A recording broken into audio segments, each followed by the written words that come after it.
Shalom, selamat malam semuanya. Perkenalkan, nama saya Natalina Marsin dari PKK 4 semester 4 dengan NIM 23101152. Di sini saya akan menjelaskan kembali tentang sejarah Gereja Katolik di era Orde Lama dan Orde Baru.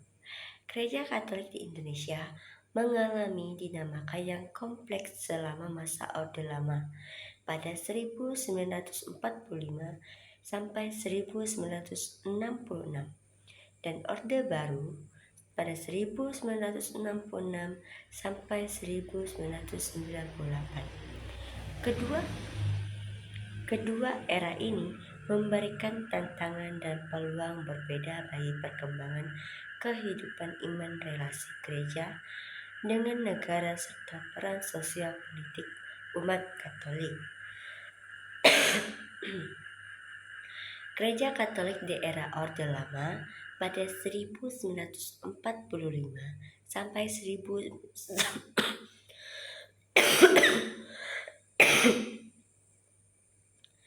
Gereja Katolik di era Orde Lama pada 1945 sampai 1966. Relasi dengan pemerintah nasional sekuler di bawah Presiden Soekarno negara mengusung semangat nasionalisme, anti-imperialisme dan netralitas agama.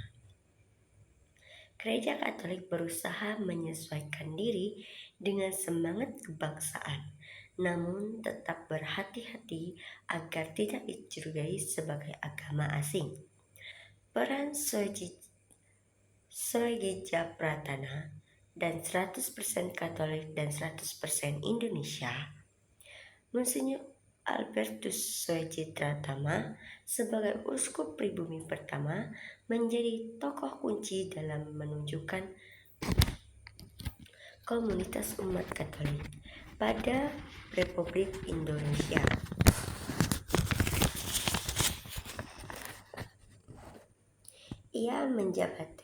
Ia menjabatani hubungan gereja dengan pemerintah dan turut mendorong umat untuk menjadi warga negara yang aktif dan bertanggung jawab.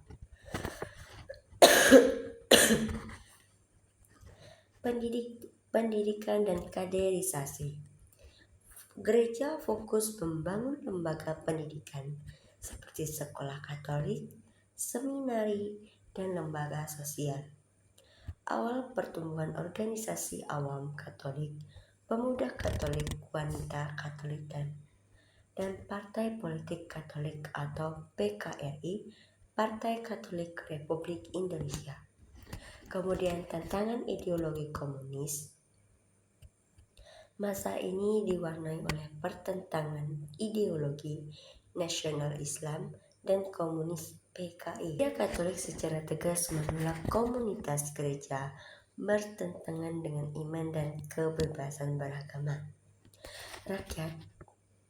Banyak umat Katolik menjadi sasaran kecurigaan atau tekanan Gereja Katolik di era Orde Baru pada 1966 sampai 1998.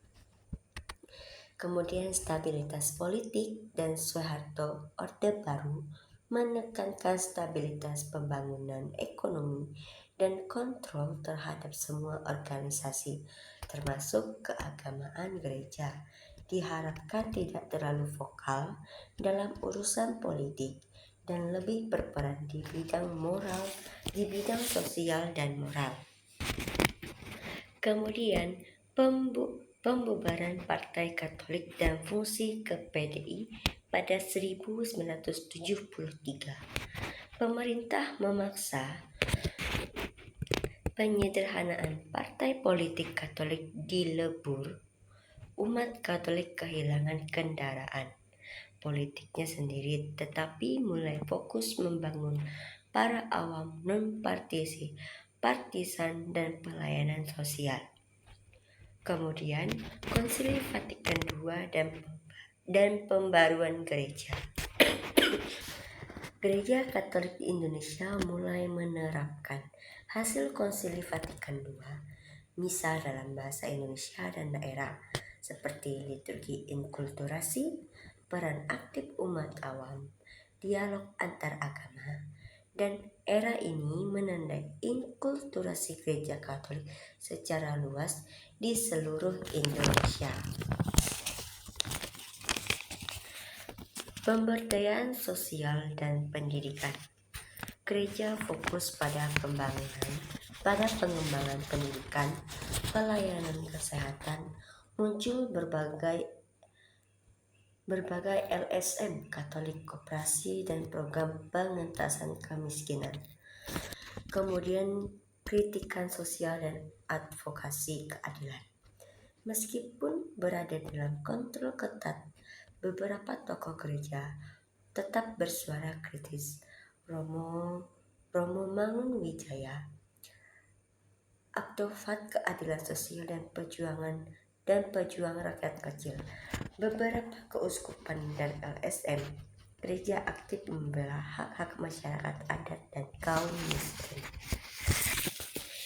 Demikian resum dari saya ucapkan terima kasih. Selamat malam, Tuhan Yesus memberkati.